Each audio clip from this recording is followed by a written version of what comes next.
জলসা, মসজিদে জলসা, বক্তারা আমরা কি করে চিনবো কে কোথা থেকে এসছে? আমি এখন আদায় করছি মাদ্রাসা, এসে আমার হাতে 2000 টাকা দিলে কে? একটা লটারিওয়ালা, লটারি ব্যবসা করে, 2000 দিলে।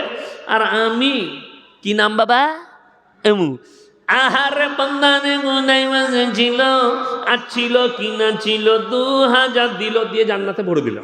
সে দেখলে এর থেকে ভালো জান্নাত আর কোথাও নয়। এই তো এরকম মৌলী সাহেব থাকলে তো আমি জান্নাত পেয়ে যাবো। ইয়াসিন সাহেব আর ইমাম সাহেব আর শেখ সাহেব এরা কি করবে? বলছে বলুন, বক্তাও জানে না, আমরাও জানি না। আরে আমরা বলবো আল্লাহ নেক নিয়তকে কবুল করো, নেক উদ্দেশ্যকে পূরণ করো। বড় কষ্ট লাগে, দুঃখ লাগে যদি বলেন লটারি বন্ধ হচ্ছে না কেন, এত জলসা, এত খুতবা। আসল কথা হচ্ছে আপনি নেতৃত্ব ঠিক করতে পারেননি। রাসূল সাল্লাল্লাহু আলাইহি সাল্লামের হাদিস, কিয়ামতের পূর্বে অশিক্ষিত সাধারণ তারা সমাজের নেতৃত্ব দিবে, আর শিক্ষিতরা আলেম উলামারা চুপচাপ বসে দেখবে। আমি একটা গ্রামে জলসা করতে গেলাম, জেলাটার নাম হচ্ছে ধানবাদ, ঝাড়খণ্ডে। থানার নাম হচ্ছে চন্দন কিয়ারি, গ্রামের নাম হচ্ছে নডিহা। 1000-এর বেশি আলেম হাফেজ আছে। আমি বিকেল 4টায় ঢুকেছি তাদের গ্রামে, রাত 2টোয় বেরিয়েছি। সেই গ্রামে একজন বড় আলেম আছে, মুফতি মনজার আলম কাসমি, আমার সাথী, খুব বন্ধু, ক্লোজ বন্ধু। তো রাত 2টো পর্যন্ত ছিলাম। একটা 10 বছরের বাচ্চা মেয়েকেও আমি রাস্তায় দেখতে পাইনি, আল্লাহর কসম। আমি তাদেরকে জিজ্ঞেস করলাম, ভাই इतना अच्छा महल कैसे? आपका गांव का महल मुझे बहुत अच्छा लगा। औरत इतने पर्दे में रहती है।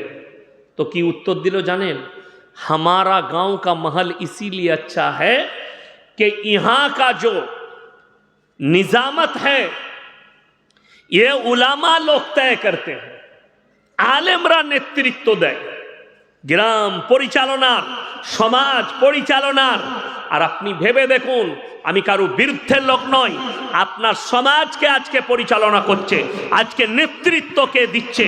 আজকে দুঃখ লাগে একটা আলেম, একটা ইমাম আপনার নেতৃত্ব দিতে পারলো না। একটা বিয়ে হচ্ছে সমাজের, আপনি আলেমের দ্বারা মাশওয়ারা করেন না যে সুন্নাত তরিকায় নিকাহটা কেমন করে হবে, বিবাহ কেমন করা হবে। একটা মানুষ মারা গেছে, তার দাফন কাফন সুন্নাত তরিকায় কি করে হবে। ওই জন্যই তো আলেম দিকে লাই না কেন? তাইলে তো সুদ করে জানাজাটা মানা করে দিবে। তাহলে তো আপনার নাস্তিক, হাজি সাহেবের বেটা নাস্তিক, আল্লাহ মানে না, কোরআন মানে না, ইসলাম মানে না, মুসলমান ঘরে বসবাস করছে। এই ব্যক্তি মারা গেল, ইমামকে প্রেসার দিয়ে তার জানাজার নামাজ হচ্ছে। আমার বর্তমান জেলায় মাস 4 আগের ঘটনা, আমি নাম করব না গ্রামের, মা বাপ দুঃখ পাবে, পরিবার দুঃখ পাবে। ইয়াসিন সাহেব নাম করে দিয়েছে, আমার বর্ধমান জেলার ঘটনা। একটা মুসলিমদের মেয়ে কোনো এক অমুসলিম ছেলেকে বিবাহ করেছে কারণবশত, এবং সে লাইভে এসে বলেছিল আমি আমার ধর্ম ত্যাগ করলাম, মা বাপ সব ত্যাগ করলাম, সবাইকে ছেড়ে দিলাম, আমি নিজের নির্দ্বিধায় আমি এসছি এবং এই ছেলেকে বিয়ে করেছি। সেই মহিলা কারণবশত মাসখানেক আগে মারা যায়। আত্মহত্যা হোক, মেরে দেওয়া হোক, সেটা প্রশাসন তয় করবে, কিন্তু মারা গেছে তার বাড়িতে। লাশ পোস্টমর্টম হলো, চলে এলো মেয়ের বাপের বাড়িতে লাশ। মাসলা দাঁড়িয়ে গেল, প্রশ্ন দাঁড়িয়ে গেল, এর জানাজার নামাজ কি হবে। এরপর আমি তো বলেই দিলাম, কেউ জিলাপি ভালোবাসে, কেউ খাবার ভালোবাসে, কেউ পয়সাকে মান্যতা দেয়। সেই মৌলবীকে বলেছে তুমি আমাদের ইমাম, আমরা বলছি জানাজা পড়িয়ে দাও।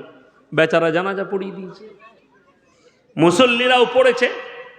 গ্রামটা বেদাতি গ্রাম। তো তার কিছু আত্মীয়, আমার বন্ধু বান্ধব হয়, তারা আমাকে ফোন করলো যে আচ্ছা মৌলী সাহেব, এখানে এই জানাজাটা কি হবে, কি করা যাবে। আমি বললাম জানাজা পড়া যাবে না। কি করতে হবে? আমি বললাম দাফন হবে। জানাজা তার হয়, মুমিনের জানাজা হবে, মুমিনের দাফন কাফন হবে। কোরআনে আছে, নবীজিকে আল্লাহ নিষেধ করেছেন মুশরিকের জন্য, বেঈমান কাফেরের জন্য দোয়া করতে পারবে না। জানাজার নামাজটা দোয়া না? দোয়া নয়, মাইয়াতের মাগফিরাতের দোয়া। তাইলে তুমি কাল লেগে দোয়া চাইছো যে নিজে অস্বীকার করেছে আমি আল্লাহকে মানি না? বিশ্বাস করি না। তার জন্যে দোয়া। বললে কি করা দরকার? আমি বললাম তার বাপতি কোনো জায়গা থাকলে সেখানে পুঁতে দিতে বলো। সারের কাজে লাগবে, ফসল ভালো হবে, কিন্তু শরীয়তের কোনো কাজে লাগবে না। দাফন হবে একমাত্র ইমানদারের, মুমিনের। কিছুদিন আগে আমি মুর্শিদাবাদেই ছিলাম, বেলডাঙ্গা এলাকায়। রাতের বেলায় আমার স্ত্রী ফোন করলো, আমার গিন্নি অমুকজন মারা গেছে গো, আত্মীয়। আমি সব কিছু তো জানি, আমি নিজে থেকে আর রাতের বেলায় বাড়ি যাইনি। আমি বেলডাঙ্গায় একটা মাদ্রাসায় শুয়ে পড়লাম। সকালে উঠে আমার গিন্নি ফোন করছে, তুমি বাড়ি এলে না? পেটে বাজছিল খুব, শরীর খুব খারাপ, কালকে আবার এখানে জলসা আছে, আবার ঘর যাবো, একবারে জলসা করেই যাবো। কেন? তার জানাজার নামাজ পড়ার আমার নিয়ত নেই। কেন নেই? সেই লোক জিন্দগি ভর হারাম জানার পরও সুদ খেয়েছে। সেই লোক জীবনে মসজিদ পাশে, মসজিদের সামনে ডাড়ায় বসে হারামখোর গাঁজার টান মারতো, গাঁজার আসর বসাতো। তার জানাজার নামাজ ইয়াসিনের মতো মৌলবি পড়াবে? আমার মৃত্যু চলে এলেও পড়াবো না। ওটা যদি আমার আপন মায়ের পেটের ভাই হয়, তাও তার জানাজার পড়বও না, আর পড়াবও না, আর মাটিও দেবো না। কেন? এ মুমিনই নয়, এ মুসলমানই নয়। মসজিদের ভেতরটা কেমন, পশ্চিম দিক কোনটা, সেটা কোনোদিন ঢুকে দেখেনি। তার জানাজার নামাজ কি করে পড়াবো? আজকে তো কষ্ট ওইটাই আমাদের মৌলবীদের।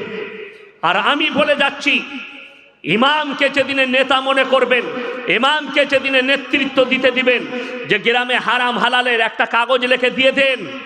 আজকে গোটা পশ্চিম বাংলায় নয়, মুর্শিদাবাদ জেলায় একটা মসজিদ কমিটি দেখিয়ে দেন যে কোনোদিন শেখের মতো আলেমের কাছে এসছেন, যে কোন কোন মানুষগুলো মসজিদ কমিটিতে থাকতে পাবে, কি কি গুণ থাকলে থাকতে পাবে।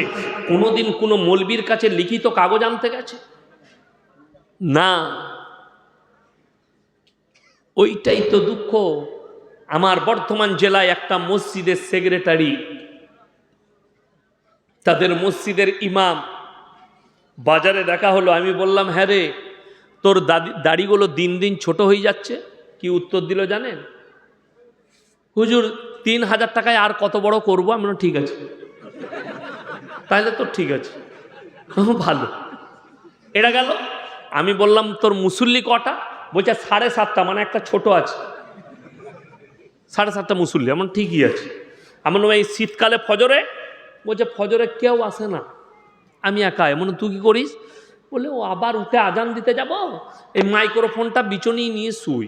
ও ফজর হলে ওইখানে শুয়ে শুয়ে আজান দিয়ে দিলাম, তোরাও ঘুমোগা, আমিও ঘুম। যেমন মৌলবি তেমন মুসল্লি, যেমন গিরাম তেমন ইমাম। সেই মসজিদের পাশে বড় পুকুর আছে, পুকুরের চারিদিকে 40টা তাল গাছ। আর আদিবাসী ভাইরা গরমের দিনে তাল গাছে রস টাঙে, টাঙে না? টাঙে না, রস টাঙে। ঝাড়খণ্ড আপনাদের কাছে, আদিবাসীরা বেশি ঝাড়খণ্ডে থাকে। ওরা আমাদের দেশে ধান ফান কাটতে গিয়ে ঘর বাড়ি করে আছে, বড় লোকদের ঘরে থাকে, কাজ করে। তারা রস টাঙছে, তাদেরকে দিয়ে দিয়েছে মসজিদের সেক্রেটারি, ২,০০০ টাকা করে দিবি, এক একটা গাছে 40 দুগুণে ৮০,০০০, তুই যত পারবি রস টাঙ্গা। সে সব গাছগুলো রস টেঙেছে। আবার বলেছে, আমাকে খালি প্রত্যেক দিন 1 হাঁড়ি করে দিবি, মানে ও হারামখোর মদ খায়। এ হচ্ছে মসজিদের সেক্রেটারি। মসজিদের কত উন্নতি হতে পারে আপনি হিসেব করুন। মদ বেচা পয়সায় মসজিদে কেন? তার কারণ একটাই, গায়ে জোর বল আছে, জোট আছে, শক্তি আছে, তার হয়ে লাঠি আছে। গায়ের জোরে মসজিদ দখল করে রেখে দিয়েছে, আর তার কাছে কেউ হিসেবও নিতে পারে না। সে এদিকের টাকা ওদিকে, ওদিকের টাকা এইদিকে। যেদিনে এই জালিমের ওপরে যেদিনে আল্লাহর মার পড়বে, সেদিনে সে বুঝতে পারবে। আপনি এরকম লোককে মুসলমান বলছেন, আজ মুসলমান অপদস্থ, পদদলিত। তার কারণ হচ্ছে আপনি নিজের আখলাকের কারণে, চরিত্রের কারণে। তা না হলে শুনে রেখে দেন, মুসলমান আর একজন বেধর্মীর মধ্যে মারাত্মক পার্থক্য মিডিলে যেটা, সেটার নাম হচ্ছে নামাজ। আমাদের সমাজে তো 100টার মধ্যে 80টা বেনামাজি। ঠিক বললাম না ভুল বললাম? নামাজই পড়ে না, কিন্তু মমিন সে। কিসে মমিন? মুখে। চায়ের দোকানে দেখতে পাবেন। আমি সেই দিনে আপনার এইদিকে কোথায়, ও পার্বতীপুর কান্দির কাছে জলসাই যাচ্ছিলাম, মাদ্রাসা। তো আমি কুলিতে একটা ভালো একজন হাফেজ সাহেব চা বানায়, তার দোকানে দাঁড়ালাম, সবাই দাঁড়ালো, তো অনেকজন বসেছে চারিদিকে, আমার চা বানাচ্ছে। একজন আমাকে বললে, মৌলী সাহেব আমার না সব ভালো। আমি বললাম আলহামদুলিল্লাহ, ভালো থাকো, কিন্তু একটা খালি গোলমাল। কি? বলে আমার কিন্তু ইমান একদম ঠিক আছে, কিন্তু নামাজ পড়তে পারি না। আমি বললাম এইরকম ইমানদারও আমাদের দেশে আছে, নামাজ পড়ে না কিন্তু সে ইমানদার। আমি তাকে বললাম শোনো, কোরআনে আছে, কোরআনের কথা শোনো। এরকম আমাদের দেশে চায়ের দোকানে গাদা লোক পাবেন, আছে না নাই? চায়ের দোকানে বলে নামাজ না পড়তে পারি, ইমানটা আমারই ঠিক আছে, এরকম মাল গাদা আছে। কাদিকে বলে নামাজি দিকে, মুসল্লি দিকে। আমার আল্লাহ কোরআনে বললেন কিয়ামতের দিনে একটা দিকে জান্নাতীরা যাবে আর একটা রাস্তায় জাহান্নামীরা। জান্নাতীরা দাঁড় করাবে, ফি জান্নাতি ইয়াতাসালুনা আনিল মুজরিমিনা মা সালাকাকুম ফি সাকার। তোমরা বলতে আমরা ভদ্রলোক, আমরা ভালো লোক, তোমরা কেন আজকে জাহান্নামে যাচ্ছ? তারা এক নম্বর উত্তর দেবে ক্বালু লাম নাকু মিনাল মুসাল্লিন, আমরা নামাজি মুসল্লিদের মধ্যে ছিলাম না। ওয়ালাম নাকু নুতিমুল মিসকিন, আর আমরা মিসকিনকে খানা খাওয়াইতাম না।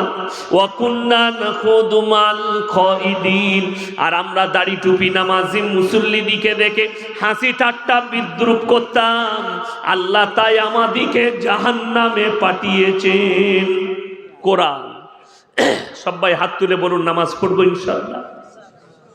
কেউ নামাজ ছাড়বেন না। আমার যুবকরা, মায়েরা, বোনেরা, নামাজ কেউ জিন্দগিতে ছাড়বেন না, ফেরে পড়ে যাবেন, আপনাকে জাহান্নামে যেতে হবে। আপনি গর্ব করছেন, আপনি নিশ্চয়, আমি বলছি আপনি কোনো পাপ করেন না, ভালো কাজ করেন, কিন্তু আপনি নামাজ পড়েন না, এটাই সব থেকে বড় পাপ আপনার মধ্যে। আপনি বলুন তো, ঈশ্বরচন্দ্র বিদ্যাসাগর ভালো লোক ছিল না খারাপ? কথা বলেন। ভালো মানুষ ছিলেন। কবিগুরু রবীন্দ্রনাথ ঠাকুর, বঙ্কিমচন্দ্র, শরৎচন্দ্র, স্বামী বিবেকানন্দ, এনারা আমাদের ভারতবর্ষের মনীষী, ভালো লোক ছিলেন। কিন্তু জানেন, আপনিও বলছেন আমি ভালো লোক, আপনার সঙ্গে খালি আপনার আমার সঙ্গে পার্থক্য একটাই হবে, নামাজের পার্থক্যটা। বিশ্বাস। কোরআন খালি মুসলমানরাও পড়ে না, অমুসলিম ভাইরাও পড়ে? কথা বলে না? সবাই পড়ে, হরেন নরেন গঙ্গেন সবাই পড়ে। কিন্তু শুনেলেন, আল্লাহর কসম করে বলছি, একজন বেঈমানের কোরআন পড়ার একটা মুসলমান মুমিন ব্যক্তির কোরআন পড়া আসমান আর জমিনের ফারাক আছে আল্লাহর কাছে। মুমিন যখন কোরআন তেলাওয়াত করে, আল্লাহ তুমি যা বলেছ সত্য বলেছ, ঈমান এনে, আর কোরআনে আছে হুদাল্লিল মুত্তাকিন, যারা মুত্তাকি হবে, ঈমানদার হবে, তাদের জন্য আমার কোরআনে উপদেশে ভরা আছে। জোরে বলুন সুবহানাল্লাহ। আপনি মুমিন হন, আপনার জন্য কোরআনে উপদেশ আছে। আপনাকে মুমিন হতে হবে, ঈমানদার হতে হবে। আজকে জানেন, ইসলামকে ঝুটলাবার জন্যে গোটা পৃথিবী জুড়ে একটা মারাত্মক জাল বিছানো হয়েছে, তার নাম হচ্ছে বিজ্ঞান। বিজ্ঞানের দ্বারা কোরআনকে মিথ্যা বানানোর চেষ্টা হয়েছে, বিজ্ঞানের দ্বারা ইসলামকে ঝুটলাবার চেষ্টা হয়েছে। তারপরেও তারা ফেরে পড়ে গেছে, তারা বাগাতে পারেনি। আল্লাহর কসম, কোরআন সত্য কিতাব।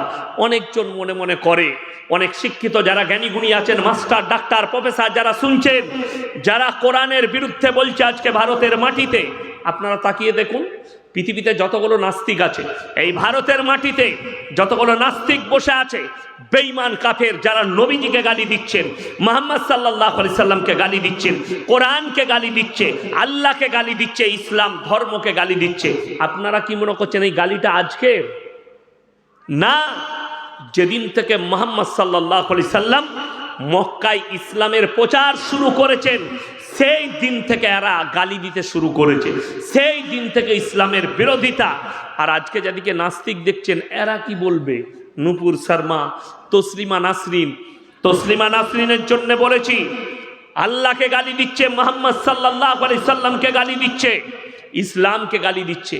ওকে বলো, তুমি যদি হালালের সন্তান হও, তুমি তো নাস্তিক বলছো, নিজেকে ধর্ম মানো না, একবার হিন্দু ধর্মের বিরুদ্ধে বলে দেখাও, একবার বৌদ্ধ ধর্মের বিরুদ্ধে বলে দেখাও, একবার শিখ ধর্মের বিরুদ্ধে বলে দেখাও, তোমার পাছায় লাথি মেরে গঙ্গা পার করিয়ে দেবে। ইসলামকে গালি দিচ্ছ বলে আজকে তুমি ভারতে ঠাঁই পেয়েছো, ঠিক কিনা কথা বলে? কোরআনকে গালি দিচ্ছে বলে আজকে ঠাঁই পেয়েছে। আসাদ নূরের মতো হারামের আওলাদ মুহাম্মদ সাল্লাল্লাহু আলাইহি সাল্লামকে গালি দিচ্ছে, সে বলছে আমি নাস্তিক। মুহাম্মদ সাল্লাল্লাহু আলাইহি সাল্লামের চরিত্র হরণ করছে, সে বলছে আমি নাস্তিক। তোমার বাপ যদি তোমাকে হালালের জন্ম দেয়, তোমার মা যদি তোমাকে হালালের জন্ম দেয়, একবার অন্য ধর্মকে গালি দিয়ে দেখো, তুমি যেখানে থাকবে সেখানে লাত জুতো খাবে। তুমি খালি মুহাম্মদ সাল্লাল্লাহু আলাইহি সাল্লামকে গালি দিয়েছো। যারা বলছে কোরআন কেমন মুকদ্দাস কিতাব, তারা শুনে যাও, কোরআনে আল্লাহ তাআলা অলংকার বাজাই রেখেছেন। পৃথিবীর আর কোনো ধর্মগ্রন্থে, কোনো কবির কোনো কিতাবে, কোনো মৌলবীর লেখা কোনো বইয়ে, কোনো গজলে, কোনো কিরাতে, কোনো জায়গায় অলংকার বাজাই নেই। আল্লাহর কসম একমাত্র কোরআনে অলংকার বাজাই আছে। অলংকার কি বুঝিয়ে দিই। অনেক কবি তারা কবিতা লিখেছেন, ছড়া লিখেছেন, অনেক গায়ক গান গেয়েছে। গান লিখনেওয়ালা আলাদা, সুর দেনেওয়ালা আলাদা। অনেকজন অনেক মৌলবি গজল লিখেছে না লেখেনি? নবীজির মহব্বতে, নবীজির শানে, কিন্তু অলংকার বাজাই রাখতে পারেনি। চ্যালেঞ্জ দিলাম আমি আজকে এই ধুলিয়ানের মাটিতে, দোগাছিতে চ্যালেঞ্জ দিয়ে গেলাম, কিয়ামতের সকাল পর্যন্ত একটা খালি অলংকারওয়ালা কিতাব বার করে দাও, ছড়া নিয়ে এসো। ছড়াটা কেমন, অলংকার কাকে বলে? আমরা স্কুলে ছড়া পড়েছি, বন্দে আলিমিয়ার লেখা। আমাদের ছোট গায়ে ছোট ছোট ঘর, লাস্টের অক্ষরটা কি এলো? কথা বলে না? র। থাকিছে তা সবে মেলে নাহি কেউ পর, কি এলো লাস্টের অক্ষরটা? র। পাড়ার সকল ছেলে মোরা ভাই ভাই, কি এলো? হর্ষই। একসাথে খেলি আর পাঠশালায় যাই, কি এলো? অন্তস্থ। তারপরে দুটো লাইনের পরে তৃতীয় নম্বরে অলংকার ভেঙে গেল। এইরকম একটা ছড়া নিয়ে এসো, যার শুরুর লাইনের শেষের অক্ষর একবারই শেষ পর্যন্ত প্রত্যেকটা লাইনের শেষে একটাই অক্ষর থাকে। যদি বলেন কোরআনে কি এরকম অলংকার আছে? কোরআন খুলুন, 30 পারা। ওয়াশ-শামসি ওয়া দুহাহা ওয়াল কমারি ইযা তালাহা ওয়ান নাহারি ইযা জাল্লাহা ওয়াল লাইলি ইযা ইয়াগশাহা ওয়াস সামাই ওয়া মা বানাহা ওয়াল আরদি ওয়া মা তাহাহা ওয়া নাফসি ওয়া মা সাওয়াহা ফাআলহামাহা ফুজুরাহা ওয়া তাকওয়াহা। জোরে বলুন সুবহানাল্লাহ। প্রত্যেকটা আয়াতের শেষে আল্লাহ সূরা শেষ পর্যন্ত একটাই অক্ষর ব্যবহার করেছেন। পৃথিবীর একটা ধর্মগ্রন্থে এরকম একটা অলংকার বার করে দেন। বিজ্ঞান হচ্ছে আপেক্ষিক, আজ যেটা বলছে কাল সেটা চলবে না, আজ যেটা বলছে কাল সেটা ঘটবে না। আমার বয়স 39 বছর। আমার বয়সী যে আমার ভাইরা আছেন, আমরা যখন স্কুলে পড়েছি তখন আমরা পড়েছি পৃথিবীটা কমলা লেবুর মতো। পড়েছেন না পড়েননি? তার পরের বৈজ্ঞানিক এসে বলল নট কমলা লেবু, পৃথিবীটা গোল ফুটবলের মতো। এখনকার কিছু বৈজ্ঞানিক বলছে নট গোল ফুটবল, মালটা ডিম্বাকৃতি। আবার কিছুদিন পরে কিছু বৈজ্ঞানিক বলবে নট ডিম্বাকৃতি, মালটা টেরা বেঁকা, তোদের থিওরিতে আসবে না। আমরা পড়েছি পৃথিবীর থেকে সূর্য 13.5 লক্ষ গুণ বড়। পড়েছেন না পড়েননি? এখনো আছে বইতে। কার বাপের মিটার দিয়ে মেপেছিল বলতে পারবেন? আন্দাজে অনুমান করে বিজ্ঞান বলেছে। আগে দেখবেন বাড়িতে রেডিও থাকতো, আমাদের দাদুদের কাছে রেডিও থাকতো না? মানুষ রেডিওতে খবর শুনতো, গান শুনতো, বিভিন্ন দেখতো। তখন তো টেলিভিশন ছিল না, রেডিও। রেডিওর সেন্টারটা আকাশবাণী বলে একটা সেন্টার ছিল না? খুললি কখন? যেমনি চৈত্র মাস আসতো, সেন্টারটা খুলে দিলি আকাশবাণী। আজকে উত্তর পশ্চিম দিক থেকে হাওড়া, হুগলি, মুর্শিদাবাদ, নদিয়ার ওপর দিয়ে, বাংলাদেশের ওপর দিয়ে 180 কিলোমিটার গতি দিয়ে ঝোড়ো হাওয়া বয়ে যাবে, বজ্রসহ বৃষ্টিপাত হতে পারে। মালটা ফাঁকা চলে গেল, কিছুই হলো না। আর যেদিনে বললে আজকে আকাশ মেঘচ্ছন্ন থাকবে, হালকা বৃষ্টির সম্ভাবনা আছে, কিছুই হবে না, আপনারা সাবধানে থাকার কোনো প্রয়োজন নাই, সব ঠিক আছে। সন্ধ্যাবেলায় কালো মেঘ উঠে সব ফাটিয়ে দিয়ে চলে গেল, আকাশবাণীর পর্দা ফেটে গেল। তার দিকে বললে এই মালটা কোথায় ছিল, বলে এটাই জানা নাই। যে খবর পড়ছে সে বললে কোনো সম্ভাবনা নাই। সে তখন ধর্মতলায় বাস ধরবে বলে দাঁড়িয়ে আছে, সব ফাটিয়ে দিলে ছাতা ধরে। বলে ভাই তুমি যে খবর পড়ছিলে এখুনি, কি জানি মালটা কোথায় ছিল, তার নাম আল্লাহ। তোদের থিওরিতে আসবে না। বিজ্ঞান বলছে পৃথিবীটা ঘুরছে, বলেছে না বলেনি? পৃথিবী দাঁড়িয়ে আছে, চন্দ্র সূর্য দাঁড়িয়ে আছে, আর পৃথিবীটা চারিদিকে ঘুরছে, বলছে না বলেনি? বিজ্ঞান কোরআন বিরোধী কথা বলেছে, কোরআনের বিপক্ষে বলেছে। তবে যারা স্টুডেন্ট আছেন, ছেলে মেয়ে যারা স্কুলে পড়ছেন, তারা আবার আমার কথাটা লিখতে যাও না, ফেল করে যাবে। এ বেঈমানরা যা লিখেছে ওটাই লিখে দিবে। কেন?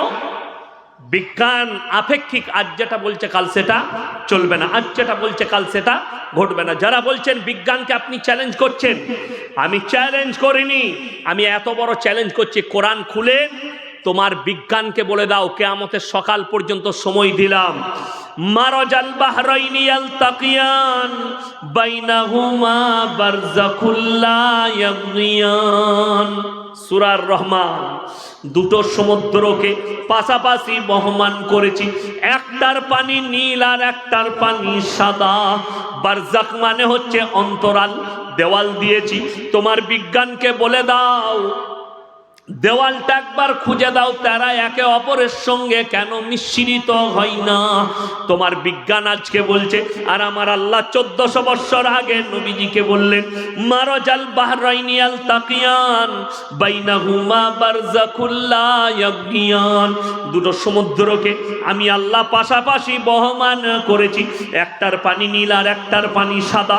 আমার হুকুম ছাড়া তারা একে অপরের সঙ্গে মিশ্রিত হবে না, তার মধ্যেখানে অন্তরাল দিয়েছি। বিজ্ঞানকে বলো দেওয়ালটা বার করে দাও, অন্তরালটা আমার আল্লাহ কি দিয়েছেন, তারপরে তোমরা ফুটানি করবে। আগে চলুন, যারা বলছে পৃথিবীটা ঘুরছে, চন্দ্র সূর্য দাঁড়িয়ে আছে, আমার নবী বিশ্ব নবীকে হযরত মুহাম্মদ মুস্তাফা সাল্লাল্লাহু আলাইহি ওয়াসাল্লাম বেঈমান কাফেররা প্রশ্ন করেছে, হে আল্লাহর নবী, আপনি মানুষকে ভীত কঙ্কিত করছেন, কিয়ামত সম্পর্কে মানুষকে ভীত করছেন, কবে কিয়ামত হবে বলে দিন, কিয়ামতের তারিখটা কবে? আল্লাহর নবীকে প্রশ্ন করেছে, ইয়াসআলু আইয়ানা ইয়াউমুল কিয়ামা, কিয়ামতটা কবে হবে?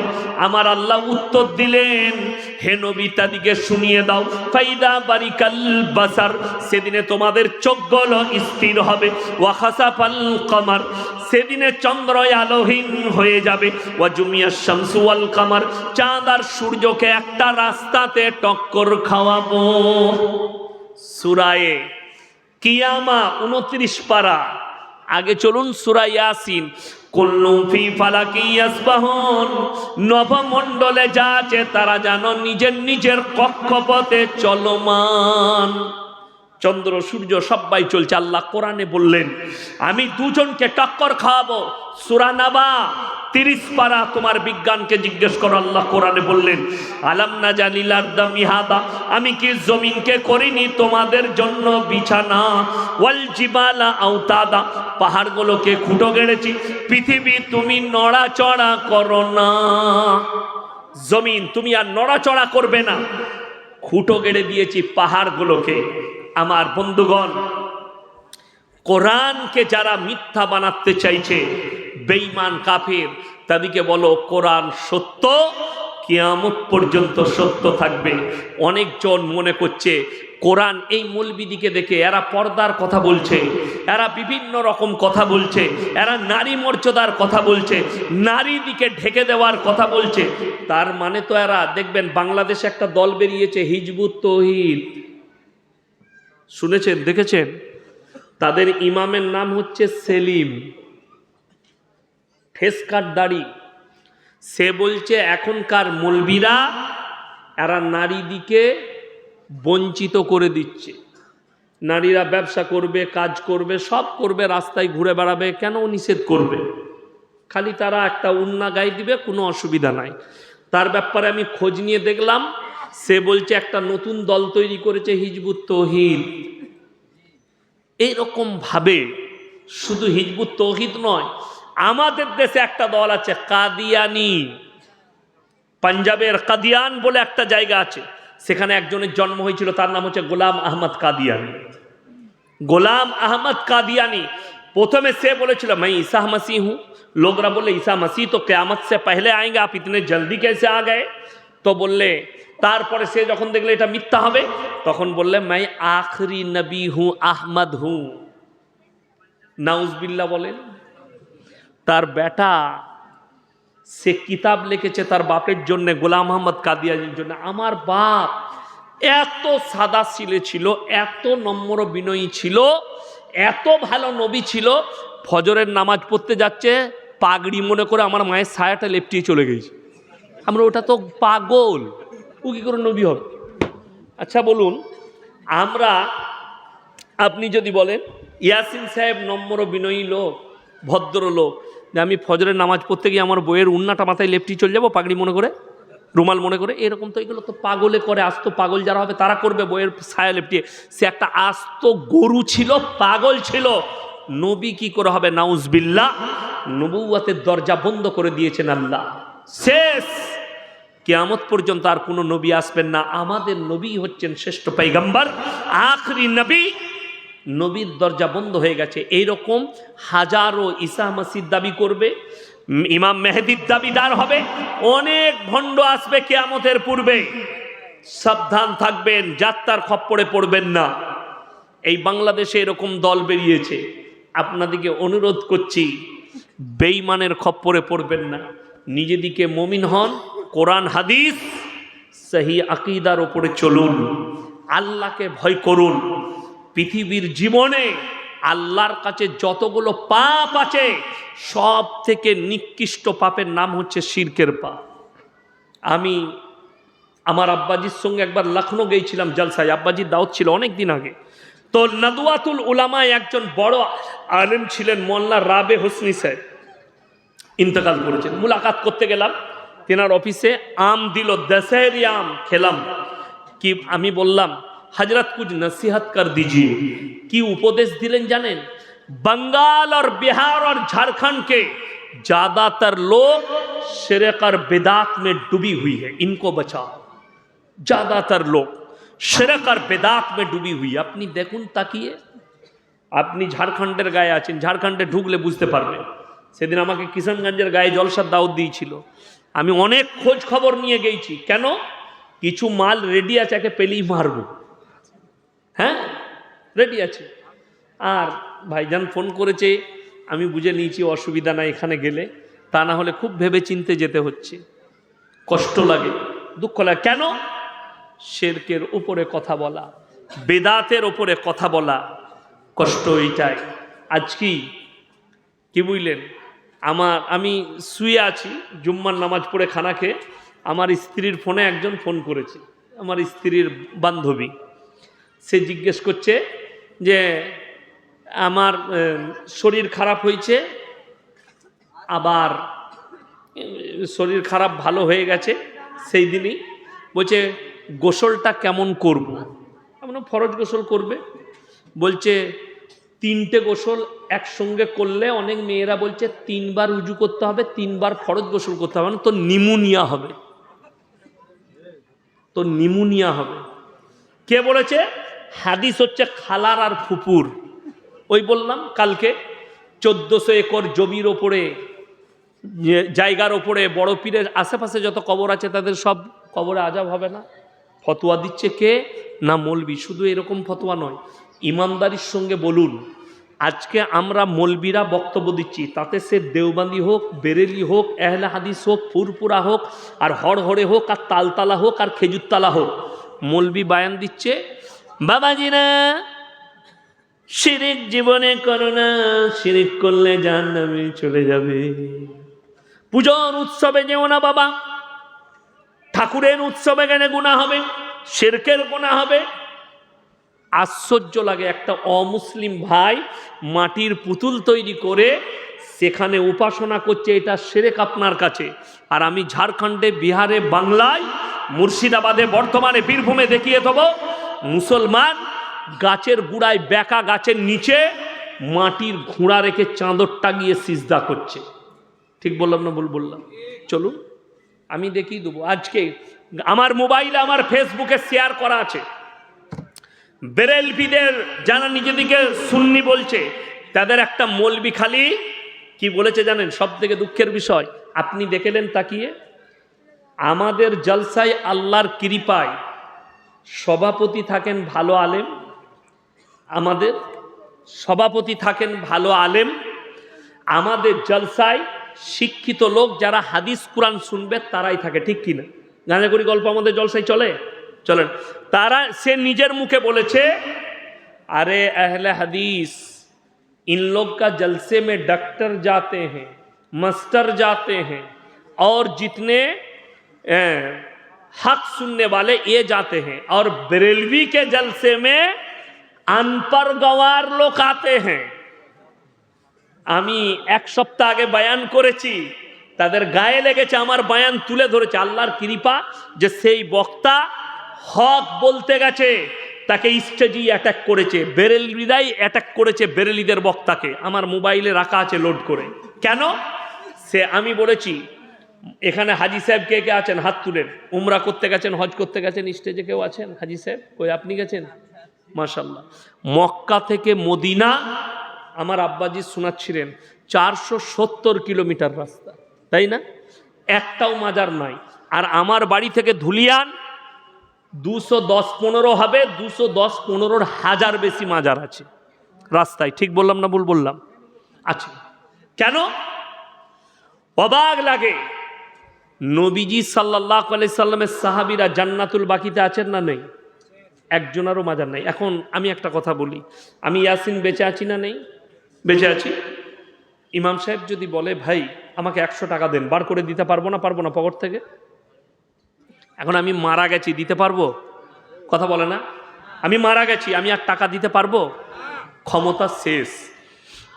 ওই বেরেলি একটা মানুষকে, মূর্খকে জিজ্ঞেস করুন যে মানুষ মারা গেছে, সে যদি কিছু না দিতে পারে, তাইলে ইয়াসিনের কবরে গিয়ে কি করে ভালো মন্দ চাইছিস, ছেলে চাইছিস? আমি অবাক হয়ে যাই। আমরা শুনেছি স্বামী স্ত্রী মিলনের দ্বারা বাচ্চা হয় না? হয় না? এটা আল্লাহর নিজামত। বাচ্চা কে দান করেন? আল্লাহ।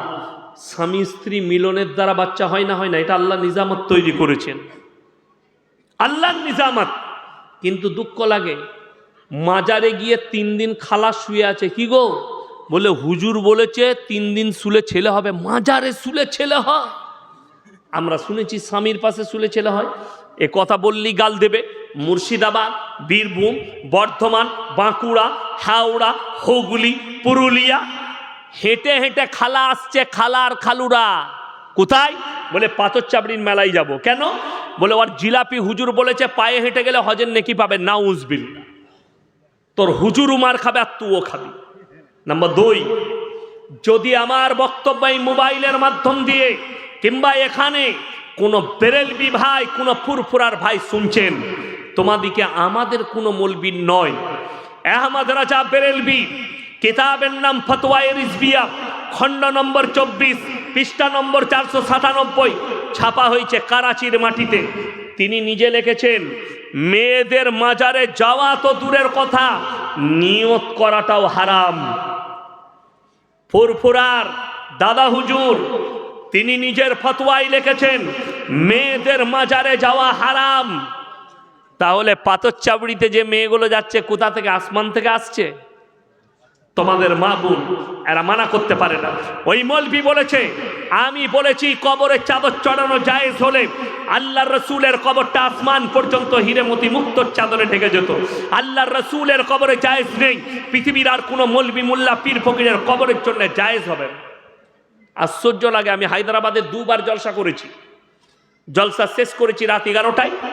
একজন বন্ধু বললে আপনি আমার সঙ্গে চলুন, আমার সোনাপাটি হুগলিতে বাড়ি, তারকেশ্বরের কাছে। তো তিনি নিয়ে গেলেন। মক্কা মসজিদের পাশে একটা ছোট গোল মসজিদ আছে, সেখানে নামাজ পড়লাম ফজরের। পেস্তা হাউসে চা খেলাম। তো আমি বললাম এখনো ফ্লাইটের দেরি আছে, দুর্গাপুরে নামবো, তো ঘুরতে চলুন। পাহাড়ের গায়ে নিয়ে গেল। বসে গল্প করছি, তো আমাদের বর্ধমানেরই একটা ছেলে সাথে গিয়েছিল। সে বলছে, হুজুর একটা কথা জিজ্ঞেস করবো। করো, প্রশ্ন যা আছে বলো। বললে আমাদের হায়দ্রাবাদে মানুষ মারা গেলে কবর দেওয়ার পরে তার কবরে ফুলের চাদর দেওয়া হয়। আমি বললাম কেন দেয় ভাই?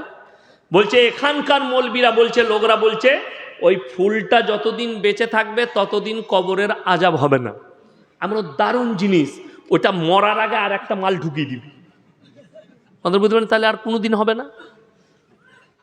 ফতোয়াকার গুটকাখোর জিলাপি হুজুরে বললেই খারাপ মৌলবি।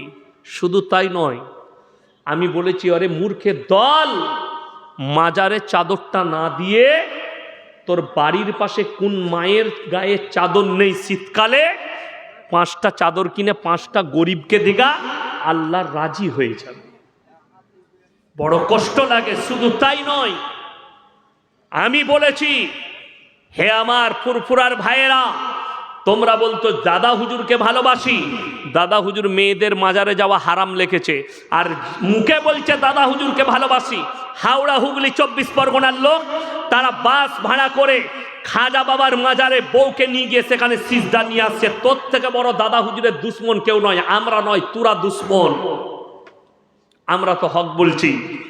বড় কষ্ট লাগে এই বেরেলবি মৌলবিগুলোকে দেখে, যারা নিজেদিকে বলে একমাত্র সেওয়ায়ে সুন্নি লোক ही जन्नत में जाएंगे। আপনার মুর্শিদাবাদে একটা গুটকাখোর আছে মুফতি, যার নাম হচ্ছে জুবের। ঝাড়খণ্ডের একটা মাল আছে, তার নাম হচ্ছে জাহাঙ্গীর। সে আমাকে গালি না দিলে তার পেটের ভাত হজম হয় না, আমার বাপকে গালি না দিলে পেট ভাত হজম হয় না। এই ঝাড়খণ্ডের মুফতি আপনার ডোমকলে গিয়ে বলছে যে আহলে হাদিস আর দেওবন্দিরা কাফের, এদের সঙ্গে বিয়ে দেওয়া যাবে না, এদের জবাই করা মুরগি খাওয়া যাবে না, এদের সঙ্গে কোনো কিছুতে লেনদেন করা যাবে না, এদের সঙ্গে বেটা বিটির বিয়ে দেওয়া যাবে না। আমি সেই গুটকাখোরকে জিজ্ঞেস করতে যাই, তোমাদের কওমের লোক বেরেলবিরা কি হজ করতে যায় না? কথা বলে না? যাই না? যাই না? যাই তো। মক্কায় যারা মাটবেল বিছিয়েছে তারা তো ওয়াহাবি, মক্কায় মেশিনটা যে লাগিয়েছে তারা ওয়াহাবি, মক্কায় যে হোটেলে খাচ্ছ, যে রান্না করছে ওয়াহাবি। তাহলে তোর ইমানটা কোথায় থাকবে? দেখো, বলছে এদের সঙ্গে মুলাকাত করলে ইমান চলে যাবে। আমি উত্তর দিনাজপুর থেকে জলসা করে আসছি, আপনার কালিয়াচকে দাঁড়িয়েছি, একটু ফল কিনবো বাড়ির জন্য, আর দেখলাম বাইকে করে একজন বেরেলবি মৌলবি এলো, কোথা থেকে জলসা করে, কাঁধে ব্যাগ আছে, আমার দিকে এগিয়ে এলো, আমাকে বললে আসসালামু আলাইকুম হুজুর। আমি মুলাকাত করলাম, আমাকে বললে ভালো আছেন, আপনার জলসা আমি মোবাইলে শুনি, একটা সেলফি নেবো। আমি বললাম সবাই নিচ্ছে, তুমি কেন বাদ যাবে? নিলাম, কিন্তু ফটো তোলার পরে তার কাঁধে হাত রেখে বললাম ভাই একটা কথা বলবো। বলছে বলুন। আমি বললাম তোমাদের মুফতি জুবের বলছে দেওবন্দিদের সঙ্গে আহলে হাদিসের সঙ্গে মুলাকাত করলে বিবির তালাক হয়ে যাবে, এখন তোমার বউটা নিয়ে কি করবে? সে কি উত্তর দিল জানেন? ও তো হারামখোর মুফতি, আমরা স্টেজে বলতে পারবে, মসজিদের মেম্বারে বলতে পারবে, আমার সামনে বলছো? এটাই হচ্ছে কমি। বড় কষ্ট লাগে। আপনারা পেছন থেকে গালি দিতে দেখছেন, এরা সামনে পড়ে গেলে আমাদেরকে হুজুর হুজুর করে। আমি মেদিনীপুরে খড়গপুরে জলসা করে আসছি, শেরে পাঞ্জাব কোলাঘাটে চা খেতে ঢুকেছি, আর ফুরফুরার একজন হুজুর ঢুকেছে। ইয়াসিন ভাই সালাম আলাইকুম, ভালো আছেন? হ্যাঁ হুজুরের পয়সাটা আমি দেবো। আমি বললাম না না তোমাকে দিতে হবে না, আমি দিয়ে দিচ্ছি। সে ছাড়লো না, চা খাওয়ালে। এই লোক যখন স্টেজে যাচ্ছে আমাকে গালি দিচ্ছে, এই লোক যখন লোকের কাছে যাচ্ছে বলছে এদের সাথে মুলাকাত করো না, অথচ এদের মৌলবীরা আমাদের সাথে মুলাকাত করছে, আমাদের সাথে আমাদের যখন দেখা হচ্ছে আমাদের সামনে জুজু জুজু করছে। দুঃখ লাগে। ফতোয়া কাকে দিচ্ছ? সাধারণ মানুষকে বিভ্রান্ত করছো। আমরা তোমাদেরকে কাফের ফতোয়া দিইনি, শুনে রেখে দাও। যারা কুফরি করবে তারা কাফের, যারা আল্লাহর সঙ্গে শিরক করবে তারা কাফের, তারা মুশরিক। আমার বন্ধুগণ, আমি ওদেরকে মুশরিক বলেছি। অবাক লাগে, ইয়াসিন মারা গেলে যদি কিছু না দিতে পারে, আমার কবরে তুমি ভালো মন্দ চাইলে আমি কেমন করে তোমাকে কিছু দিতে পারি? বড় কষ্ট লাগে। মাজারে গিয়ে ভালো মন্দ চাইছে, মাজারে গিয়ে। আমাদের সমাজে আপনি বলুন, মানুষ মরে গেলে, স্বামী মারা গেলে স্ত্রী কবরস্থানে যেতে পায়? কথা বলে না? যেতে পাবে না। বাপ মরে গেলে বিটি যাবে না। তাইলে মাজারে আমি ইয়াসিন মারা গেছে, আমার কবরে তোমার বউ কি করে যেতে পারে? এইটাই বুঝাতে চেয়েছি। এই মারাত্মক শিরকে লিপ্ত হয়ে আছে তারা। শুধু তাই নয়, মাজারের সামনে যদি ভালো মন্দ চাওয়া যেত, সর্বপ্রথম আল্লাহ রসুল সাল্লাল্লাহু আলাইহি সাল্লামের কবরে যাওয়া যেত। নবীজির কবরে জায়েজ নেই। পৃথিবীর আর কোনো মৌলবি মোল্লা পীর ফকিরের কবরে ভালো মন্দ চাওয়া যাবে না। আল্লাহ রসুলের কবরে সিজদা নেই। পৃথিবীর আর কোনো মৌলবি মোল্লা পীর ফকিরের কবরে সিজদা দেওয়া যাবে না। বড় কষ্ট লাগে। লোকে মনে করছে পীর মানে আল্লাহর ওলি, যেমন অপব্যাখ্যা করা হয় কোরআনের আয়াতে। কোরআনে আছে ইন্না আউলিয়া আল্লাহি লা খাউফুন আলাইহিম ওয়া লা হুম ইয়াহজানুন। এই আউলিয়া মানে এরা বলছে পীর, পীর ওলি। আমার কাছে তফসির শুনে যান। আউলিয়া শব্দের অর্থ হচ্ছে আল্লাহর বন্ধু। সেটা আমিও হতে পারি, আপনিও হতে পারেন, সাধারণ লোক। আমলের দ্বারা যারা আল্লাহর বন্ধু হবে তাদের দুনিয়া এবং পরকাল কোনো জায়গায় কোনো রকমের ভয় নেই। আপনি আল্লাহর বন্ধু হন নামাজের দ্বারা, আমলের দ্বারা। আল্লাহর কাছে যতগুলো পাপ আছে, নিকৃষ্ট পাপ হচ্ছে শিরকের পাপ। কেউ যদি শিরক করে মারা যায়, ইস্তেগফার না করে, তুমি জেনে গেছো এটা শিরক, আপনি ইস্তেগফার করলেন, আর আপনি যদি মারা যান, আল্লাহ ইচ্ছা করলে সব গুনাহ ক্ষমা করবেন, এটা আল্লাহর হক, আল্লাহ ক্ষমা করবেন। কিন্তু কেউ যদি জেনে বুঝে শিরক করে মারা যায়, সেই পাপ আমার আল্লাহর জীবনে ক্ষমা করবেন না, সেই ব্যক্তি জাহান্নামে যাবে। আমরা সবাই নিজেদিকে শিরক থেকে বাঁচাবো, জোরে বলুন ইনশাআল্লাহ। আমার বন্ধুগণ, মারাত্মক আর একটা পাপ, সেটা হচ্ছে ওয়ালা তাকরাবুজ জিনা ইন্নাহু কানা ফাহিশা ওয়া সা সাবিলা। ব্যভিচার করা তো দূরের কথা, যে রাস্তায় ব্যভিচার হয় সেই রাস্তার ধারে পাশে তোমরা যাতায়াত করো না। যে রাস্তায় ব্যভিচার হয় ধারে পাশে যাতায়াত করো না। আপনারা বলুন, পর্দা ফরজ না ফরজ নয়? ফরজ। আপনি নিজের আত্মাকে জিজ্ঞেস করুন, মনকে জিজ্ঞেস করুন, আপনার পরিবারে কতটা পর্দা আনতে পেরেছেন, আপনার ফ্যামিলিকে কতটা পর্দা করতে পেরেছেন। বড় কষ্ট লাগে। আপনারা মোবাইলে দেখেছেন অনেকজন কমেন্ট করেছে ইয়াসিন সাহেবের এই ভাষা ইউজ করা উচিত হয়নি। আমি একটা জালসায় গেছি মুর্শিদাবাদের ডোমকলের কাছে। সেই জালসায় ঢুকে দেখছি মাজমায় একজন ভালো বক্তা বায়ান করছেন, 20টা লোক বসে আছে, 15 থেকে 20টা, আর মেলাতে 5000 ছেলে মেয়ে ঘুরে বেড়াচ্ছে। আমি আর মাথা ঠিক রাখতে পারিনি, এখানে আমি আর জলসা করব না, পালিয়ে যাব। বড় কষ্ট লাগে, দুঃখ লাগে। সেখানে ছেলে মেয়ে একসাথে ঘুরে বেড়াচ্ছে, যে মাটা বেপরতাভাবে ঘুরছে। আপনি মনে করছেন আমার মেয়ের বয়স 13 বছর, আমার মেয়ের বয়স 15 বছর, এ যদি বাজারে ঘুরে, এ যদি মেলায় ঘুরে, এতে কি আছে? সে তো বালিগ নয়। কে বলল বালিগ নয়? একটা মেয়ে 10 বছর বয়স হয়ে গেলে তার জন্য নামাজ ফরজ, পর্দা ফরজ। একটা ছেলে, আজকে জানেন আপনার মেয়ের বয়স 13 বছর, আপনার ছেলের বয়স 15, ফজরের সময় মা তার সন্তানকে ঘুম থেকে উঠাই না, আমার সন্তানের ঘুমের ডিস্টার্ব হবে তো তাকে নামাজে উঠাবো না। এর থেকে বড় দুশ্মন মা বাপ পৃথিবীতে আর কেউ নেই। সেই সন্তানের জন্য সব থেকে বড় দুশ্মন ওই মা বাপ, যারা ছেলের কষ্ট হবে বলে নামাজের জন্য উঠাই না। ছেলে নামাজ পড়তে যাবে, কষ্ট হবে বলে নামাজের তাকিদ দেয় না। আপনি ভেবে দেখুন, ছেলে একদিন স্কুল না গেলে মা মারে, মারে না? মারে না? বাপ বকে, টিউশন যায়নি, মা বলছে শোন তোর বাপ টাকা দিয়ে টিউশন পড়াচ্ছে, আর যাবি না মানে? কিন্তু দুঃখ লাগে, টিউশন যদি টাকা দিয়ে নাও পড়ে, ছেলেটা যদি মূর্খ হয়ে যায়, পড়ালেখা না হয়, খেতে পাবে না? পাবে না খেটে?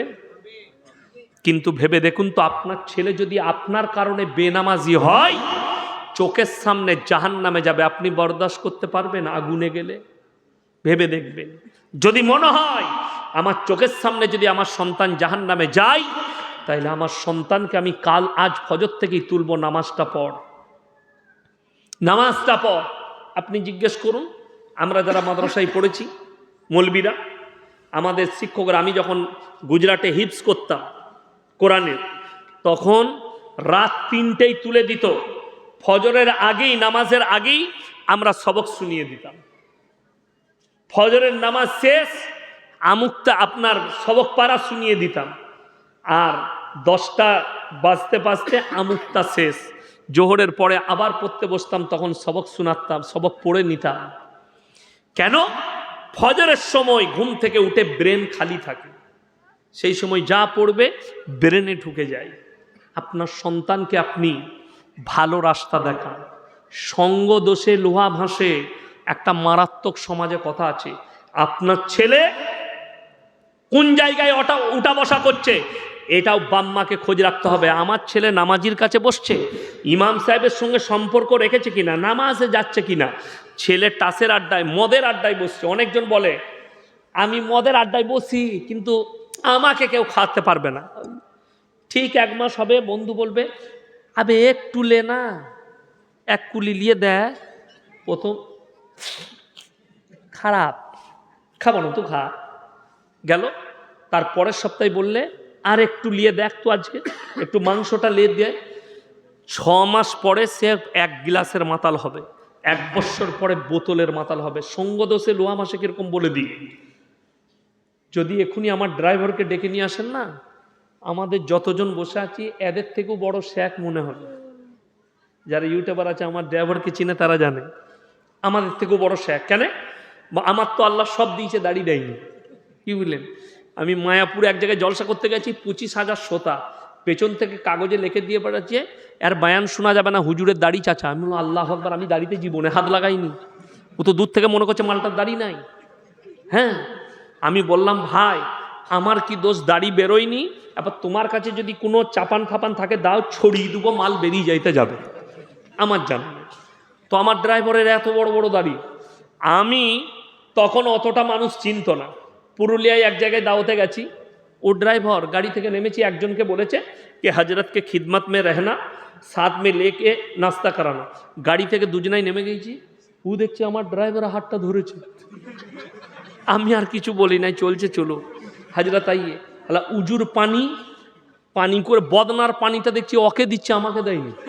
আমি নিজে কল টিপে উজু করলাম, আমি ওকে বললাম কিছু বলি না, ছেড়ে দেবো, যা পাচ্ছে করুক। নাস্তায় বসেছি, প্লেটে নাস্তা দিয়েছে, ভালো ভালো মিষ্টিগুলো সব ওর দিকে করে দিচ্ছে। আমি তো চালিয়ে যা। কি বুঝলে? যখন যাব তখন আমার ডাক পড়েছে যে আপ মৌলভি সাহেবকে লেকে आओ। তখন আমি যাচ্ছি, তখন বলছে हजरत गलती हो गई। আমি বললাম कोई गलती नहीं, ये तो अल्लाह का रहम और करम है। दाढ़ी का बरकत, टोपी का बरकत, कपड़े का बरकत, ये उलमाओं का बरकत है, हमारे रसूल का बरकत है। আমার ড্রাইভার যখন আমার গাড়িতে প্রথম চাপে, আমি জীবনে ওকে দাওয়াত দিইনি। ও শুধু হাতে সুতো ছিল, এক হাতে বালা ছিল, চুলের কাটিং আলাদা ছিল, জিন্সের প্যান্ট আর গেঞ্জি পরতো। আমি জীবনে ওকে, গুটকাও খেত, আমি জীবনে দাওয়াত দিইনি যে কেন গুটকা খাচ্ছিস, কেন, তারপরের দিনই ছেড়ে নেমে যাবে। তো ওকে আমি বলতাম যে মাঝে মাঝে জলসাগুলো শুনবি। ও আমার থেকে বয়সে অনেক ছোট, আবার আমার একদম নিজের ক্লোজ আত্মীয়, ওকে আমি জীবনে বলিনি। তো হঠাৎ একদিন দেখছি পাঞ্জাবি আর লুঙ্গি পরে চলে এসছে, বলছে আমি প্যান্টগুলো সব ছেড়ে দিয়েছি, মৌলী সাহেব আর কিচ্ছু পরবো না, হাতে সুতো নাই, কিচ্ছু নাই, মাথায় টুপি লাগিয়ে চলে এসছে, এইভাবে জলসাই যাব। সঙ্গদোষে লোহা ভাসে। আপনার সন্তান এই ইমামের পাশে যখন উঠা বসা করবে, সেই ছেলেটা নামাজি হবে, দিনদার হবে। আর যদি মাতালদের পাশে টাসের আড্ডায় বসে, লটারির আড্ডায় বসে, সে জুয়োখোর হয়ে যাবে। সঙ্গদোষে লোহা ভাসে। আপনার সন্তান কোথায় বসছে ওটাও আপনাকে লক্ষ্য রাখতে হবে। আপনার সন্তান নামাজ কাজা করছে কিনা লক্ষ্য রাখতে হবে। সবাই লক্ষ্য রাখবেন, জোরে বলুন ইনশাল্লাহ। মায়ের দিকে পর্দায় নিয়ে আসুন। ভেবে দেখুন না, 1 টাকার একটা চকলেট, 5 চকলেট একটা প্যাকেটের মধ্যে থাকে, কোনো দোকানদার সেটা ছিঁড়ে যদি প্লেটের মধ্যে রেখে বিক্রি করে, সেই চকলেট কেউ খরিদ করবে না। কেন? মাছি বসেছে, এতই ধুলো পড়েছে। আপনার কাছে 1 টাকা চকলেটের মূল্য আছে, আপনার বিবির ইজ্জতের মূল্য নেই, আপনার বোনের ইজ্জতের মূল্য নেই, আপনার বিটির ইজ্জতের মূল্য নেই। অথচ আল্লাহ কোরআনে বলেছে ওয়াদরিব খুমুরিহিন্না আলা জুনুবিহিন, হে নারী তোমরা পর্দা নির্ধারিত করো, তোমরা কোনোদিন ধর্ষিতা হবে না, তোমরা কোনোদিন লাঞ্ছিত হবে না। আমার বন্ধুগণ, আপনাদিকে অনুরোধ করে বলছি, চিকেন প্যাটিস ব্যক্তিকে মারা 2 আসামিকে ফুলের মালা দিয়েছে, বরণ করেছে। দেখুন, ইসলাম অন্যায়কে মানে না, অন্যায় ইসলাম করে না। কোরআনে আছে, আমার যারা হিন্দু ভাই শুনেন তাদেরকে বলবো, কোরআনে আছে কেউ যদি কোনো নিরীহ মানুষকে হত্যা করে, সে যেন গোটা মানব জাতিকে হত্যা করলো। কেউ যদি কোনো মানুষের উপকার করে, গোটা মানব জাতির উপকার করলো। আল্লাহ নবী বলেছেন তোমরা মুমিন ততক্ষণ হতে পারবে না যতক্ষণ পর্যন্ত তোমার কাছ থেকে তোমার প্রতিবেশী সুরক্ষিত নয়। আপনারা মোবাইলে ভিডিও দেখেছেন, মুম্বাইয়ের টাটা মেমোরিয়াল হসপিটালে অনেকগুলো গেট আছে। গত বছরে একটা গেটে একজন হিন্দু ভাই, তিনি খানা বাড়ছেন, লোক গরিবরা লাইন দিয়ে নিচ্ছে, সেখানে সে এলান করছে जो जय श्री राम बोलेगा उसी को खाना मिलेगा, না তো লাইন সে নিকলো। অনেক মুসলিম মেয়ে ছিল, অনেক মুসলিম চাচা ছিল, বেরিয়ে গেছে, খানা দেয়নি। আর একজন মুসলিম ব্যক্তি, তিনি খানা বাড়ছেন, कुछ बोलने का जरूरत नहीं, भूख लगी है खाना खा लो। जरूर বলুন সুবহানাল্লাহ। এটাই তো ইসলাম শেখায়। তোমরা দেখো না কে, সে হিন্দু হোক, দলিত হোক, আদিবাসী হোক, ক্ষুধার্ত হলে খাবার দাও, বস্ত্রহীন হলে বস্ত্র দাও, বিপদে পড়লে পাশে দাঁড়াও। আমি যখন গাড়ি নিয়ে বাড়ি যাই রোডে, বর্ধমান টাউনে রাত 2টো থেকে একটা চায়ের দোকান খুলে বাপিদা, আমার আব্বাজি ছোট থেকে দেখছে, আমিও ছোট থেকে দেখছি, বাপিদা চায়ের দোকান, দেশি মুরগির ডিম সিদ্ধ, মালাই টোস আর চা, আমি খেয়ে বাড়ি যাই। সেদিনে গাড়ি থেকে নামলাম, ইলাহাবাদ থেকে একটা বাচ্চা মেয়ে 13 বছরের পালিয়ে এসছে, তার বাপ অত্যাচার করেছে, ইসলাম ধর্মের নয় অন্য ধর্মের। বাপিদার কাছে বসে আছে, বাপিদা বললে দেখুন না এই মেয়েটা পালিয়ে এসছে, এর কাছে পয়সাও নেই বলছে। আমি বললাম বাপিদা যা খাবে দিয়ে দেন, খাইয়ে দেন পেট ভরে। কোথায় যাবে মা? বললে আমি মেদিনীপুর শ্রীনগর যাব। আমি ওনার বাস এলে চাপিয়ে দিবে, কত ভাড়া লাগবে? বলছে 160 টাকা। আমি তাকে 200 টাকা ধরিয়ে দিলাম। আমি বললাম বাপিদা এটা দিয়ে দেন, ওর ভাড়াটা দিয়ে বাকিটা ওর হাতে দিয়ে দিবে, তুমি চলে যাও। সে আমাকে তাকিয়ে দেখলো, কেন জানেন? আমরা ইসলাম থেকে ধর্ম দেখি না, বিপদে আছে তার পাশে দাঁড়াও, এটা হচ্ছে ইসলাম। এখন দেখুন প্যাটিস বিক্রেতাকে যে মেরেছে, যারা গীতা পাঠ করছিল, তারা যদি গীতা থেকে প্রমাণ দিতে পারে যে কেউ যদি মাংস খায় তাকে মার্ডার করে দাও, তাকে পিটাও, কেউ যদি মাংস বিক্রি করে তাকে পিটাও। আচ্ছা ওই লোকটা প্যাটিস বিক্রি করছে বলে মেরেছে, আচ্ছা ওই দিনে কলকাতায় বেশিরভাগ হোটেলে মাংস পাওয়া যায় না, যায় না? কথা বলে না? পাওয়া যায়। তো হোটেলওয়ালার দিকে মারলেন না যে আজকে কেন মাংস বিক্রি করছিস কলকাতা হোটেলে? হোটেলগুলো আজকে বন্ধ রাখতো।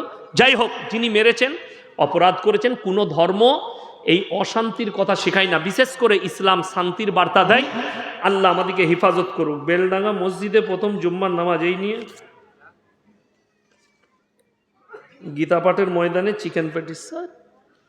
যাই হোক, ইসলাম কেউ কি খারাপ বার্তা দেয় না।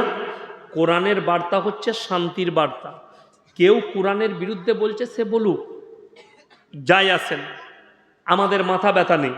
আমাদের ব্যথা হচ্ছে একজন মুমিন ব্যক্তি সে যেন বেঈমান না হয়, একজন মুসলমান সে যেন কোনো রকমের অন্যায় কাজ না করে। আমরা সবাই ন্যায়পরায়ণ হব, জোরে বলুন ইনশাল্লাহ। হকের ওপরে চলেন, না হক দেখলে প্রতিবাদ করুন। কোরআনে আছে যদি কেউ মসজিদের মাল অপব্যবহার করে আপনি প্রতিবাদ করুন। কিসের দ্বারা? হয় হাতের দ্বারা, তা না হয় জুবানের দ্বারা, তা না হয় ঘৃণা করুন তাকে। আমানতের খিয়ানত যারা করবে আল্লাহ কঠিন হিসেব দিবেন কিয়ামতের দিনে। মাদ্রাসার মালের, মসজিদের মালের আমানতের খেয়ানত করা। ওই জন্যে আমি খাস করে বলবো, মসজিদ আল্লাহর ঘর, সবাই মহব্বত করবো, জোরে বলুন ইনশাআল্লাহ। হাত তুলে বলুন তো নামাজ কেউ ছাড়বো না ইনশাআল্লাহ। নিজের বাচ্চাদিকে নামাজের দাওয়াত দেন। আপনার বিবিকে পর্দায় রাখুন, বিনা কারণে আপনি বাইরে বার করবেন না, পর্দা ছাড়া বাড়ির বাইরে নিয়ে যাবেন না। আজকে আমি অনুরোধ করে যাচ্ছি, কোরআনে 30টা পারা আছে। কটা পারা আছে? 30টা পারা আছে। মসজিদ আল্লাহর ঘর। 30 জন ব্যক্তি তাড়াতাড়ি 500 করে টাকা মসজিদের জন্য, একটা পাড়ায় 500 করে টাকা ফটফট করে আমার হাতে দিয়ে যান। মুলাকাত করুন, আমি দোয়া দেবো ইনশাল্লাহ। মুসাফির মানুষ কে কে আছেন? 500 করে লগত টাকা। 30 জন তাড়াতাড়ি উঠে আসুন। 30টা ব্যক্তি, মায়েদের মধ্যে যদি কেউ থাকেন পাঠাবেন। আমার ভাই আপনারা অনেক দান করেছেন আমি জানি, আমি আপনাদের কাছে খালি 30 জন চাই। 500 করে টাকা আমার হাতে দিয়ে যান লগত। যদি না থাকে মোবাইলে স্ক্যানারে জাযাকাল্লাহ। আসুন ভাই, আল্লাহ আপনার হায়াতে বরকত দেখ। নিয়ে এসো বাবু, মাশাআল্লাহ, আল্লাহ হায়াতে বরকত দেখ, রুজি রোজগারে বরকত দেখ। 2 জন হয়েছে, জাযাকাল্লাহ। 3 জন, আল্লাহ আপনার হায়াতে বরকত দেখ। 4 জন, এসো বাবু, মাশাআল্লাহ। 5 জন, তাড়াতাড়ি আসুন। 6 জন, আর কে আছেন? 30টা চেয়েছি, তাড়াতাড়ি উঠে আসুন ভাই। মায়েদের মধ্যে যদি কেউ থাকেন 7 জন, 8 জন, তাড়াতাড়ি আসুন। আল্লাহ আপনাদের দানকে কবুল করুন, নেক নিয়তকে আল্লাহ পুরো করুন। আল্লাহ তাআলা আপনাদের হায়াতে বরকত দেখ। 9 জন ভাই, তাড়াতাড়ি আসুন। আমি 30টা চেয়েছি। কেউ যদি 2000 টাকা দিতে চান, কেউ 1000 দিতে চান, যদি পয়সা না থাকে মোবাইলের স্ক্যানারে দিয়ে যান। কেউ যদি বলেন পরে দেবো তাও হবে। মাশাআল্লাহ, একজন ভাই 200 টাকা দিয়েছেন, দানকে কবুল করুক, জাযাকাল্লাহ, আল্লাহ দানকে কবুল করুক। ভাই 10টা হয়ে গেছে, জাযাকাল্লাহ। দেখুন তো কত আছে। একজন ভাই,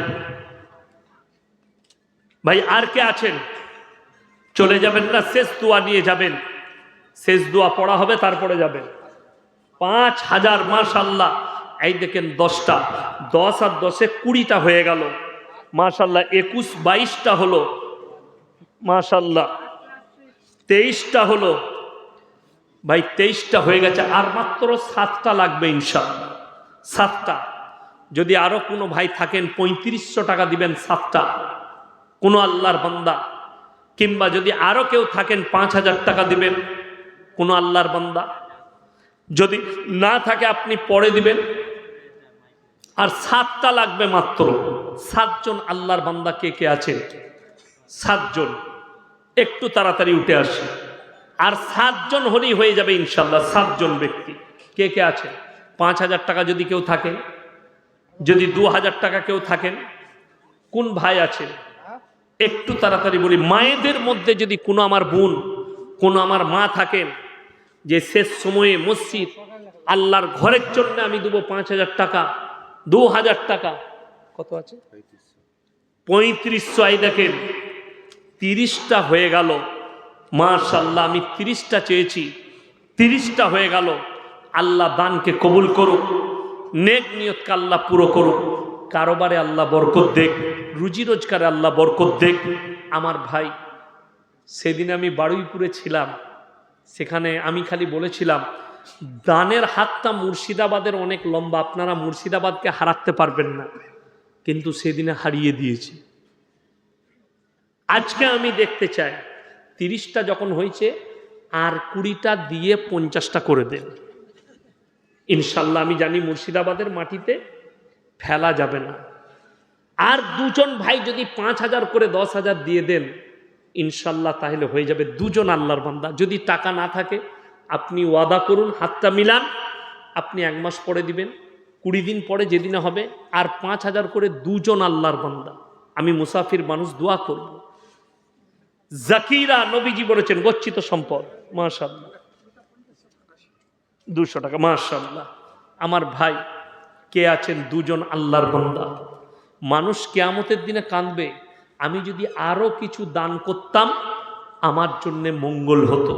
আল্লাহ নবী সাল্লাল্লাহু আলাইহি সাল্লাম খালি মক্কা নগরীতে এলান করেছেন, ওমা ইউকরিদুল্লাহ কারদান হাসানা, আল্লাহর রাস্তায় কে কি দান করবে বলো। আল্লাহ নবী সাহাবীরা জান আর মালের কুরবানি করে দিয়েছেন। আপনাকে জান দিতে হবে না, আপনি এই আল্লাহর ঘরের জন্য একটু মালের খরচ করুন, আপনি অতটাই নেকি পাবেন সাহাবীরা যতটা নেকি পেয়েছে। আজকে এই শেষ জামানা আসছে, তার আগেই আল্লাহর ঘরের জন্য আপনি মরে যাবেন, কবরে চলে যাবেন, বুঝতে পারবেন আমি কি রেখে এসেছি। কিয়ামতের সকাল পর্যন্ত শুয়ে শুয়ে নেকি পাবেন। 5,000 টাকা কে আছেন একটু হাত তুলেন, তা না হলে একটু এসে মুলাকাত করে যান যে 5,000 টাকা আমি আছি, এরকম কোনো আল্লাহর বান্দা আছেন?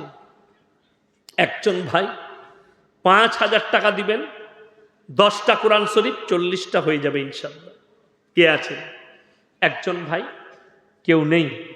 আমি বলছি 5টা করে 2 জন ভাই বলুন, মাত্র 2500 করে টাকা। 2 জন ভাই 2500 করে বলুন, 4 জন দিলেই হয়ে যাবে 5টা করে কোরআনের পয়সা, 5টা করে পাড়ার পয়সা। কে আছেন? তাড়াতাড়ি বলুন, কোন আল্লাহর বান্দা আছেন? একটু ইনশাল্লাহ 50টা পূরণ হবে, আমি গজল শুনিয়ে দেব ইনশাল্লাহ। 50টা যেমনি পূরণ হবে আমি গজল শুনিয়ে দেব। কে আছেন? আর 10টা দিবেন, কিংবা 5টা। কে আছেন? কোন ভাই আছেন? একটু উঠে আসুন, ওয়াদা করুন 1 মাস পরে দিবেন, আপনার কাছে যখন পয়সা আসবে তখন দিবেন। কেউ নেই? আমি জানি মুর্শিদাবাদের মাটিতে ব্যর্থ যাবেন, আমি জানি আছে। আসলে অনেক মোটা মোটা দাম আগেই সব দিয়ে, জি জি জি, আগেই দিয়ে দিয়েছে। 5,000 দিয়ে, মাশাআল্লাহ। 5 এই দেখেন ভাইজান 5,000 দিবেন, 10টা হয়ে গেল, আল্লাহ ওনার হায়াতে বরকত দেখ, বলুন আমিন। আল্লাহ জানে মালে ইজ্জতে বরকত দেখ, ওনার পূর্বপুরুষকে আল্লাহ জান্নাতি করুক। 40টা হয়ে গেল, আর মাত্র 10টা লাগবে। আমি গজল শুনিয়ে দেবো, 50টা হয়ে যাবে। আর 10টা কে আছে? আর 10টা একজন আল্লাহর বান্দা দিয়েছেন শেষ সময়ে শেষ দোয়া দিবার জন্য। কে আছে? 2জন বন্ধু মেলে বলুন তো, 5টা করে 10টা। 2জন একটু মাসোয়ারা করে যে 2 বন্ধু মেলে দিয়ে দিবেন 5টা করে 10টা, 5000 টাকা 2 বন্ধু মেলে। কে কে আছে একটু মাসোয়ারা করে বলে দেন। 2জন, নাহলে 5টা আমার যুবক হাত তুলে বলো, 5জন কে কে আছো 5000 টাকা দিয়ে দিবে, পরে দিবেন 1 মাস পরে। 5জন যুবক তাড়াতাড়ি হাত তুলো, 1000 টাকা করে। কে কে আছে? 5জন ভাই, মাত্র 1000 টাকা করে। একটু ইমানদারির সঙ্গে বলুন, তাড়াতাড়ি বলুন ইনশাল্লাহ। দেখি মাত্র 500 করে বলেছি। আর 5জন ভাই 1000 টাকা করে হলেই হয়ে যাবে, কিংবা 2জন ভাই 2500 করে 5000 বলে দেন। কে কে আছে?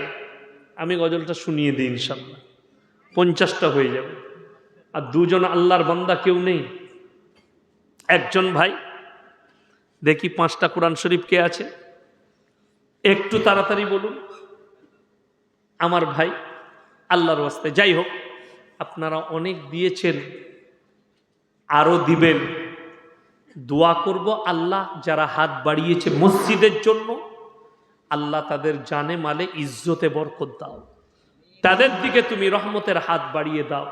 খাস করে এই জলসার কমিটি, আর মাশাআল্লাহ আল্লাহ দানকে কবুল করুন।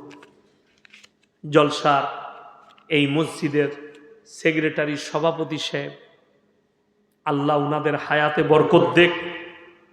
লাস্টে একটা কথা বলবো, যে আমাদের সমাজে সব থেকে কম বেতন ইমামদের। আপনারা ইমামদের প্রতি খেয়াল রাখবেন, যার পেছনে আপনি নামাজ আদায় করছেন।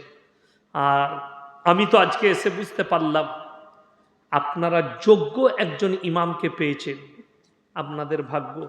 এবং মসজিদের সেক্রেটারি, মসজিদের সভাপতি যোগ্য ব্যক্তি।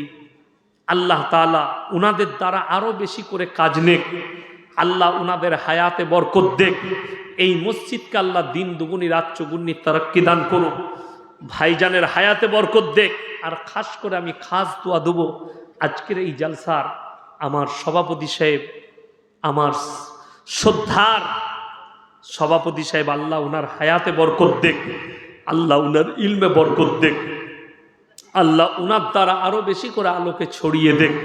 আল্লাহ তাআলা আমাদেরকে শিরক আর বেদাত থেকে বাঁচার তৌফিক দান করুক, হারাম থেকে হেফাজত করুক, হালালের পথে চলার আল্লাহ তৌফিক দান করুক। আল্লাহ আমাদের পরিবারকে হেফাজত করুক। মাশাআল্লাহ, আল্লাহ আপনার হায়াতে বরকত দেখ। ভুবন জুড়ে রূপের মেলা, কদম কদম ভয়, জানি না মন কোথায় কখন পথে বসে রয়। ভুবন জুড়ে রূপের মেলা, কদম কদম ভয়, জানি না মন কোথায় কখন পথে বসে রয়। আমার চলার পথে প্রিয় কাঁটার ছড়াছড়ি, আর পারিনে সামলাতে মন তোমার পায়ে পড়ি। তোমার প্রেমের পীযুষ পানে ধরার বুকে রস, তোমার গুণের কিরণ গুণে গুণীর যত যশ।